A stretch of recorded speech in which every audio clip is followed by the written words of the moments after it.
we have to make sure that if we're coming up with a plan for your retirement, that it has longevity covered.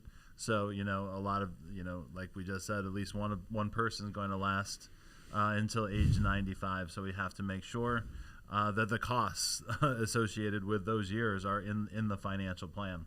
And that's where, when you're running these financial plans, you see a lot of them, they're kind of okay, but it's a lower Monte Carlo number, which we'll talk about in a few minutes. But it's like the last 4 or 5 years that aren't funded. It's not necessarily the whole retirement. So that gives us a window and to figure out, hey, well, we're pretty close here. What can we do now to adjust to make sure that the plan lasts throughout, for your whole life? Yep. So yeah, longevity is got to be planned for. Income replacement rule, right? What do they kind of call that? The rule of 4. Mm-hmm. Between 3 to 5% distributions. Yeah. So income replacement rule. So just how do you? There's so many ways to do this, but it all depends on your risk tolerance. Their lack of.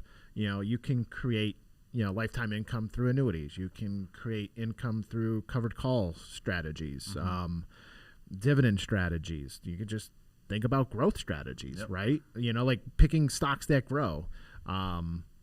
You could be a laddered bond strategist, right? Like you can literally go and buy bonds and clip your coupons and move on. Definitely not sexy, but there's several different ways there.